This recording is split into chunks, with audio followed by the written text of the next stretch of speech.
welcome back to my channel today. Today we'll be talking about a very important and interesting topic: scholarships in Canada. I know a lot of you have been wondering how to get into Canada via the school route and without paying a dime. Today I have with me a very important guest that will walk you through this process seamlessly. Please come in. Hi everyone. Hi. I'll answer for the rest of you guys out there. Hi again. Could you start by telling us about yourself a bit? Okay, so my name is Ebube Anamike. I'm actually a graduate of electrical and computer engineering. That's why I did my BSc, and currently I am doing my master's, electrical and computer as well, in Canada. Wow. Thank you so much. That's so interesting. So what brought you to Canada in the first place? Well, so after school, I ventured into entrepreneurship, and I had like a solar energy business because I'm very interested in renewable energy. So, I mean, Nigeria, we don't have so much knowledge in renewable energy. So I was like, okay, it's time for me to actually further my education and travel out to do my master's in electrical. Yeah. Well, great plan. Okay, so my next question here is, what was your biggest motivation for applying? Did you know you had a good chance of getting a scholarship? Well, to be honest, no. So it was a bit of both. So first of all, thankfully I know that I'm smart, so I knew that there was a good chance. And secondly, when I used to hear about scholarships, I just always felt that maybe I wasn't good enough or I wasn't going to get it. But my brother got his a few months before me.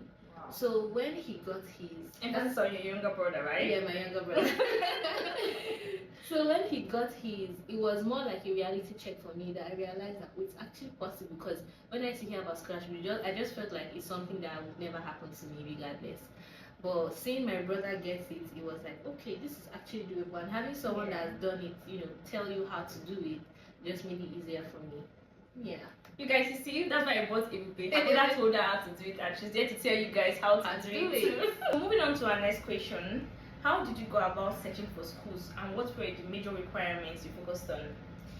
So, for schools, first things first, I focused on the U15. So there are schools that are called U15 schools in Canada. They are like the top 15 schools that have scholarship for research.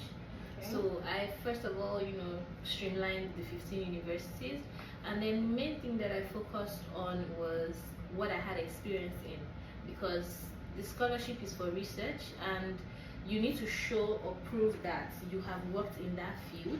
So I used the experience from my business, which is renewable energy. So that's what I used to search. So when you're going through these 15 universities, you have to keep checking the different departments and the faculties to find out that if they have that specific topic. So you have to check the 15 universities, go through the departments, and then in your department you have to find their research areas and ensure that what you're trying to do is actually there in the school. So that's what you use to basically refine. Out of the 15, you'll be able to streamline it down to the number of departments and universities that have your research area, basically. Interesting. I wish I met you before I came to Canada. I would not pay a dime. Okay, moving on to the next. When it comes to master's program, did you apply for course-based or thesis-based masters? Which did you apply for? So for the scholarship, I applied for thesis-based, which is research. So if you're doing any form of thesis-based masters or even PhD, it's fully funded. Oh, nice. Right. Okay, not fully funded. Some are actually partially funded, okay, but you have some form of funding as long as it's thesis, which is research. Yeah. Nice. Okay. Could you explain the application process in more detail, especially how you reached out to lecturers and how you handled communication? I mean, emailing and all of that.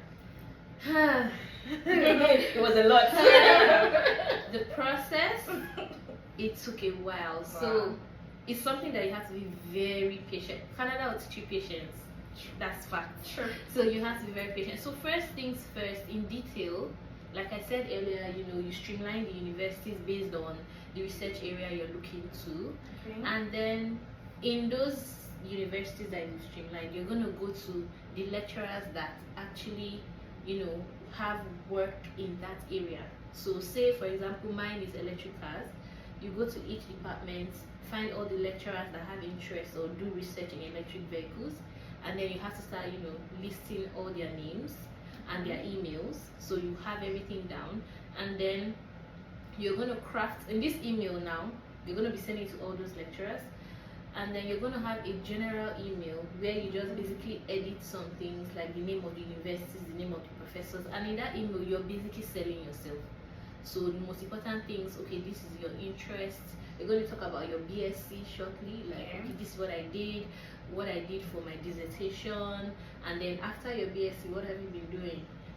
Okay, I finished, okay, I'm doing this, and then you have to explain in detail that research area you're talking about. You have to explain in detail your experience in it. So for example, for me, I had done little projects in my company that was related to that. So you have to go into detail of, okay, this is what I did, some technical, bits here, so they know that you know what you're talking about, right? And then the bottom part, that one, it was my brother that gave me that tip. So for every lecturer, that's what makes it tedious.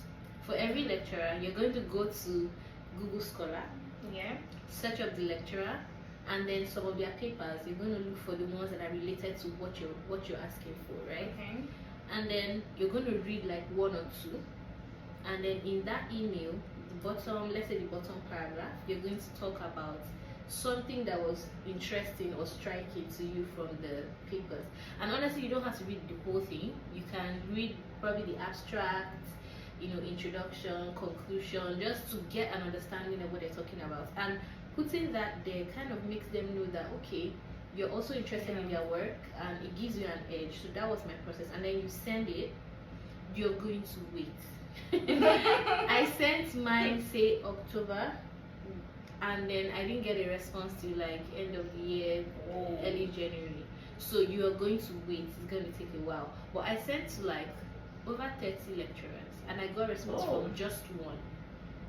And the one that I got a response from was the one that actually took me in as a student, right? Wow. So you have to be ready to apply and apply and apply. Oh, that sounds like a lot of work. Yeah, it's gonna take a while, but you just have to keep going. Yeah. Oh, that's so nice. Thank you. It was so detailed. Google Scholar, guys. Google Scholar. You have to search for the lecturers and then reach out to them. Thank you, Bube. That was so insightful. Thank you. So the next question is, looking back on your journey so far, would you say you made the right decision? Of course. So yeah, I mean, it's never easy transitioning anywhere. Sure. Right? But it was definitely worth it. Like, it has been so worth it for me. No regrets whatsoever, regardless of the pepe I've seen. No regrets. No regrets at all? No. For me, no. I mean, for me to know, though. Okay, nice. The next question is, besides the financial support, are there other benefits to getting a scholarship in Canada? Well, for me, there's a lot. So first of all, that financial support that you said besides, almost It's a lot. that is actually what makes so much difference. That's what makes my life easier. Right? Yeah. I don't worry about school fees. At least I know that every month I'm getting, something, money to take care of myself. So even if I choose not to work, I'm good, right? So I envy you. So that's financial. It makes a lot of difference. And then another thing I would say I benefited is because it's research. Okay. You kind of, so in my own department, how it works, if you're in a research group, you kind of work for companies, right? Okay. You were working for, let's say, Tesla to design maybe something for their electric cars, right? Okay. What that does is it gives you work experience. Sure. So I'm doing 2 years masters. When I'm done, I already have 2 years work experience with an actual company. So that helps. I would say that because in Canada here, you know how much they cherish. Guys, very important. They cherish Canadian I experience. can't emphasize so bad. that enough. Yeah. Yeah. So it gives you that Canadian experience, right? Wow. So I would say that's one of the very good benefits. Nice. Yeah. Bring this envy still. Okay. Next question is, can you share your journey with us? I know you've said like here and there a bit of this and that, but can you really share your journey with us? I know it hasn't been easy, but what are some major highlights for you, including both your wins and your failures? Please, spill it. Well, my journey, it has not been easy right? But I wouldn't acknowledge the fact that I've had some things easy, right? God has really been so good to me here, right? It has actually been easier than it should be. Yeah. But regardless, I've had my struggles, right? When it comes to, for example, school, when you come from Nigeria to do your masters, you will struggle with the educational system. It's not even you will struggle because regardless of the school you went to, guys. Because the courses, like when I first started, I used to weep because I don't even know what are you talking about? Like, what are you talking about? And it's not like I was dumb, but the standard of education. Let's call it here. It will be the first class in electrical engineering. Yeah. Like, Jesus baby that knows book. Continue. Yeah. So even coming from Nigeria, the standard of what they are teaching you is so much lower than the standard here.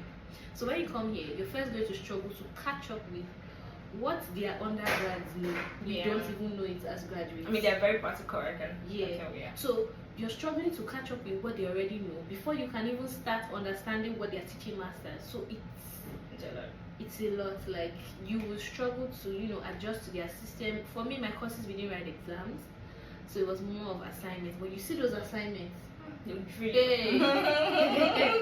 You better read for an exam, right?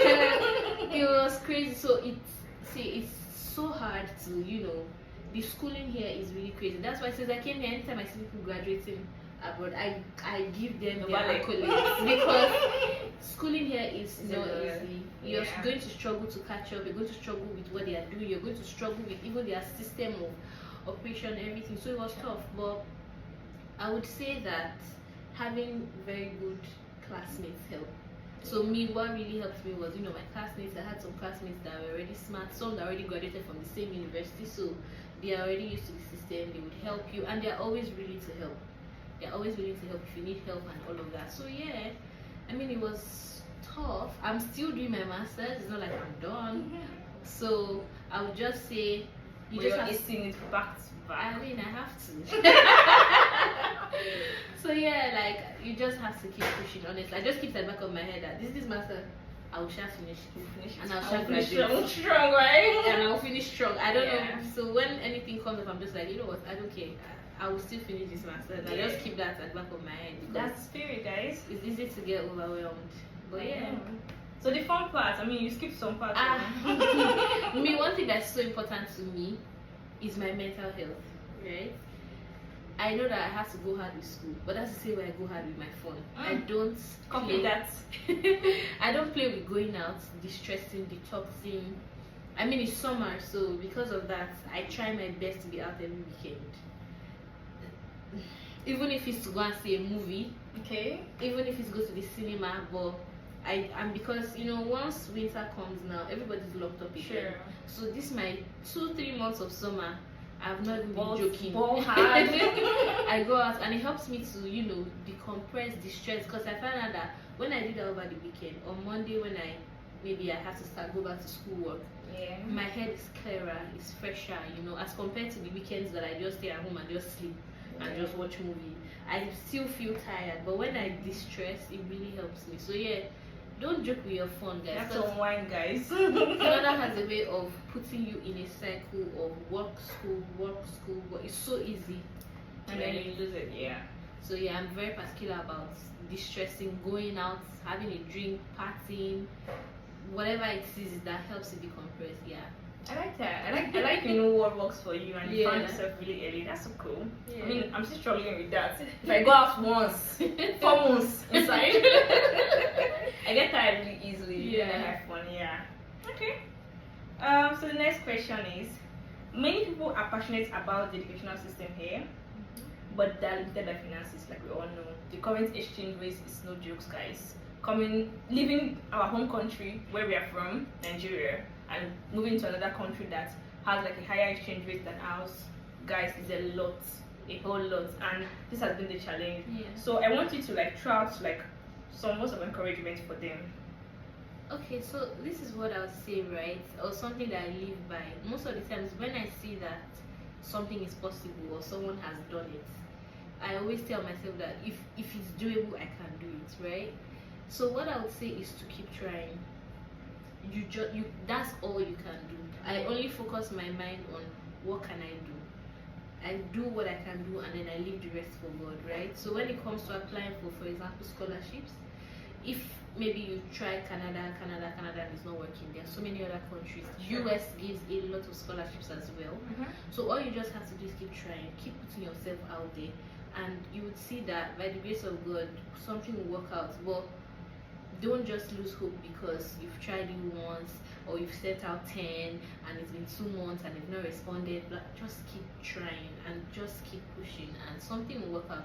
You can spread your wings, not just Canada, you can do US, Finland, you can, so many Europe, countries, you know. yeah.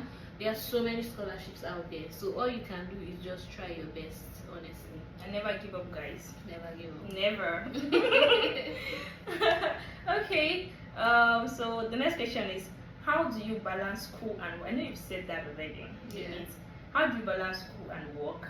What does your schedule planning look like? I'm asking you this because I know you personally, and I know how if they can. Let not cast it. They suck. Start talking. So me, my second I plan. I am such a meticulous planner in my life generally, right?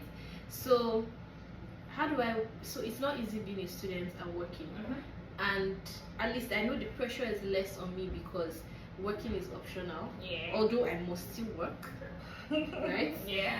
So working and schooling. So thankfully, because you're a student, you just work 20 hours. Yeah. So it's not as hectic as doing full time. Yeah. Yeah, but combining that with school is still hectic. So what I do is, for example, every week Yeah. I have like a weekly planner, like a weekly planning template. So Monday, Tuesday, Wednesday, Thursday, Friday already has its own days, and then I literally write down, okay, this is what I want to achieve this week, and then I break it down into days. Okay, this is what I'll do on Monday, this is what I'll do on Tuesday. Okay, I have this assignment. If I do this part now, this part, you know, so I meticulously plan. And then I also work around my work schedule. So let's say I work in the evenings, let's say 5 to 10, for example. And then I do, okay, what do I want to achieve before 5? I break it down into hours. Okay, am I going to the gym today? That's if I'm going to the gym. If not, you know, I plan my days and I always try to get ahead of what I have to do to the best of my abilities. Sometimes I slack. It's not Is that loud? I mean, yeah. So that's how I plan. I always use weekly planner because when I wasn't, you find out that 2 weeks will go by and you can't account for anything. The only thing you know is that you were doing assignment and you were going to work, because this kind of the work-life balance is not great, you know. Yeah. So yeah, I had to literally use a planner to plan, even down to my going out. Your finance system? Yeah, my finance, everything is planned. If I want to go out like this, I have a place in my notes where I write, okay, this weekend, this is what I'm doing, down to the end of summer. Same thing, my finances. Okay, how much will this cost? How much will this affect my finances? Because I cannot just be spending like a mad person. Of course. So everything is meticulous planned. So that's how I live my life. Planning really helps in this country. It does. Okay. I'm touched by that though. I know I just live. Yeah. I literally did not put down anything in Yeah. writing. Yeah. But I'm learning from that. Yeah. Okay. So the next question is, finally, what are the next steps for you after completing your studies here in Canada? The day that I finish. Hey. So yeah, finishing, I look forward to it so much. So when I finish, obviously the next thing, PGWP, PR, the whole immigration process, everything has to, go into the works, and then you have to get a job, because job gives you that, financial stability for you to now begin to put things in motion. Because when you know that your monthly expenses are covered, you're good financially, then you can plan more. So I would say immigration, the whole immigration process, getting a job, and then entrepreneurship, because I've always been an entrepreneur in my blood. So Evil girl. yeah.